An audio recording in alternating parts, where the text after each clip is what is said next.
Every decision you make, whether good or bad, impacts you and those you love. It is in the moments of decision that your destiny is shaped. Life really can change in the blink of an eye.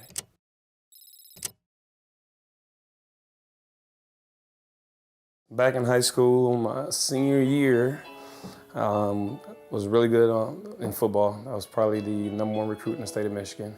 All these big-time colleges, I had an opportunity where scholarships were offered to me, but I ended up staying in the state of Michigan and went to the University of Michigan back in 1997.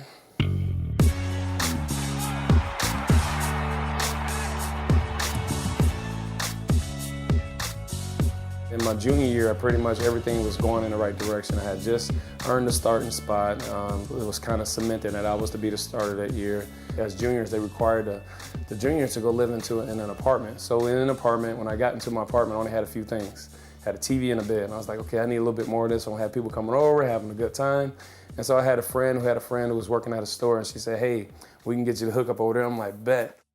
I went on to get over, clearly over $1,000 or more worth of merchandise and different things like that, just to kind of fill my home. I just wanted to entertain people.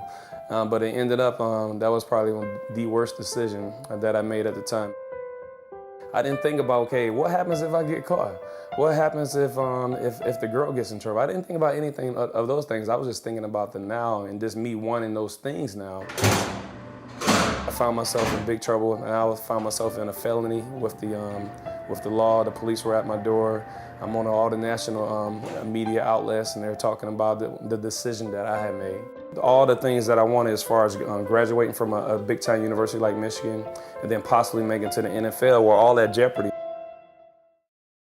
When I was able to meet with Coach Karel and meet with the athletic director, Tom Goss, and just told him, hey, how I got in this situation. And up to that point, I hadn't been a terrible kid or anything like that, and they was willing to give me a second chance. At the time, I didn't really recognize how big my platform was.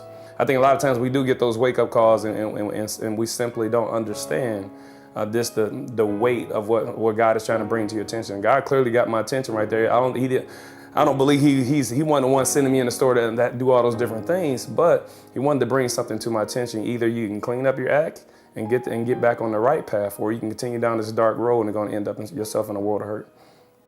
But as a man, what we got to recognize, I can't shift the blame to that girl back in college saying it's all her fault. No, it was my responsibility. I had a part to play in that. And so when I'm talking to young people in any situation, that's what I'm trying to hammer home is like, you have to see yourself and where you want to be, because that's going to help you to overcome these different things. In our life's journey, we have all these different things that are going to come up. There are going to be some temptations here, some temptations there, but you got to learn how to figure out how to stay on that path that you know is leading you to victory.